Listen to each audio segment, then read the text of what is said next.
GOP Senator John Cornyn sits on the Senate Finance Committee and joins us now.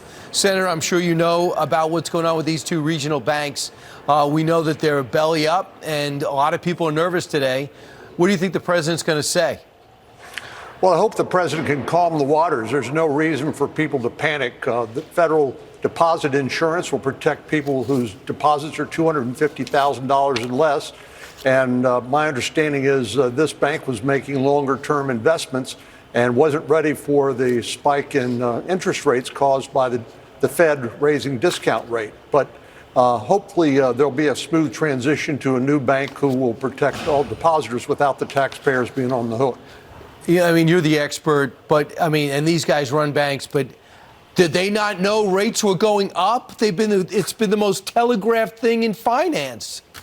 Well, it may have been malpractice on their part, and if some of the rumors about people getting paid bonuses or other irregular activity before this happened, with potentially the depositors and maybe even at some point the taxpayers being on the hook, that's risky business that we ought to be discouraging. So I hope the regulators will weigh in and investigate and decide exactly what happened and explain that to us. All right, so while we look at New York Signature Bank and we take a look at SVP, and the president's going to address it, we could not help but see what happened at the border in El Paso. In a coordinated surge at the border, about 1,000 illegal immigrants surged in our border. Thank goodness they were somewhat prepared for it. I guess they might have had social media heads up.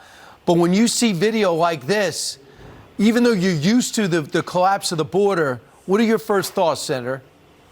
Well, this is exactly what President Biden's open border policies are inviting. And as the Attorney General, Merrick Garland, acknowledged, this is part of a plan of the cartels, the transnational criminal organizations that get rich from human smuggling because they overwhelm the border and Border Patrol, and then here come the drugs that took 108,000 American lives last year alone. So this is part of the plan, and President Biden is not prepared, and unfortunately, he insists on not working with Congress to solve this problem. I'm ready, willing, and able to work with him, but he seems like he wants to go it alone, and so far it's not working. Yeah, but so far you do have a plan, and you say you want to announce a resolution today. Do you want to expand on that for our viewers? Well, I think part of the president's policies are attracting more and more illegal immigration, what the Border Patrol calls pull factors. In other words, the perception that there are no consequences associated with coming here outside of legal immigration channels.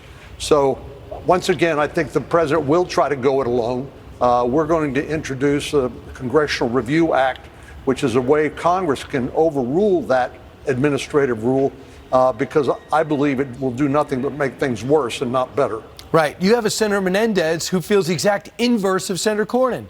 He's saying that I want to make sure that Nicaraguans, Venezuelans, and Cubans in terrible governments, they have a chance to seek asylum here, and kind of threatening the president over the weekend. Where does that come from? Well, certainly, I don't understand that point of view. I represent a border state, but as many of my colleagues have said, we are all border states now, given the proliferation of people coming across the border and the drugs, and it's spread to all four corners of our country.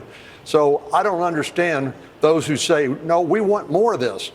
We need to have orderly, humane, and legal immigration. And we need to stop these drugs coming across the border. And what we're doing now does not work. I hear you. Senator Cornyn, best of luck with the Finance Committee and with your resolution.